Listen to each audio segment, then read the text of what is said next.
Annyeonghaseyo mga kabansot! Puntahan natin yung dalawang sikat na tourist spot dito sa Suwon, South Korea. Friday nga pala ngayon at wala kaming pasok. Pag mahina kasi yung gawa ng company, pinapagamit na sa amin yung yoncha o yung lib namin. Kaya ginarag ko na yung chance na to para gumala. Pag weekends kasi ang daming tao. 2 oras mahigit nga rin yung binahay ko mula sa dorm namin, no? Buti na lang may free wifi sa subway, kaya hindi nakakainip ang biyahe. Madali nga lang tong puntahan. Through subway, line 1. Tapos baba ka ng Waso Station. At makikita mo na kaagad yung Starfield Mall. Pero hindi muna ako dun dumiretso. Naghanap muna ako ng pinakamalapit na Taiso para bumili ng tripod. Wala kasi akong kasama wala naman magiging taga-picture. Sikat na sikat nga rin ng Taiso sa mga foreign workers. Murang-mura lang kasi mga bilihin dito. At dito nga nakakita na ako ng tripod na gagamitin. Kaso nabudol na naman tayo. Napabili nga ng 2 bag at ng camera clicker. Hehe, marapok talaga. O siya, hindi ko na patatagalin. Tara na sa Starfield Library. Located nga siya sa Starfield Mall, doon sa 4th floor. Wala ngang guard yung mga mall dito, no? Di katulad sa Pinas, yung mga guard hahalongkatin pa talaga yung bag mo bago ka makapasok. Bumungad nga kagad sa akin yung mga picture ng K-pop group na to. Parang lamang lang naman sila sa akin ng 5 paligo. Di ko alam ba't nagpapapicture pa yung mga babae dyan.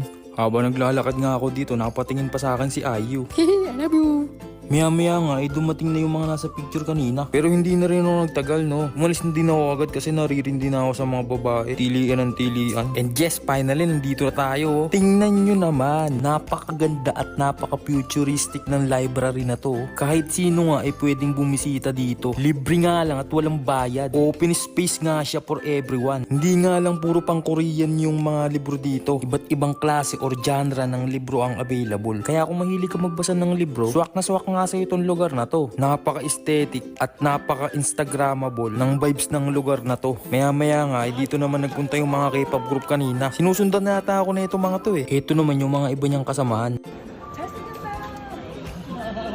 Jasingaseyo. Yan nga yung sinabi ng babae kanina na ang ibig sabihin ay handsome or ang pogi mo. Tuwan-tuwa naman siya, hindi naman siya yung sinasabihin. Ako talaga yung sinasabihan ng babae. Diba? Agree ba kayo doon? Maya nga, isinitap ko na yung tripod na binili ko para makapag-emote-emote na tayo dito sa Gedli habang nagbabasa-basa ng libro.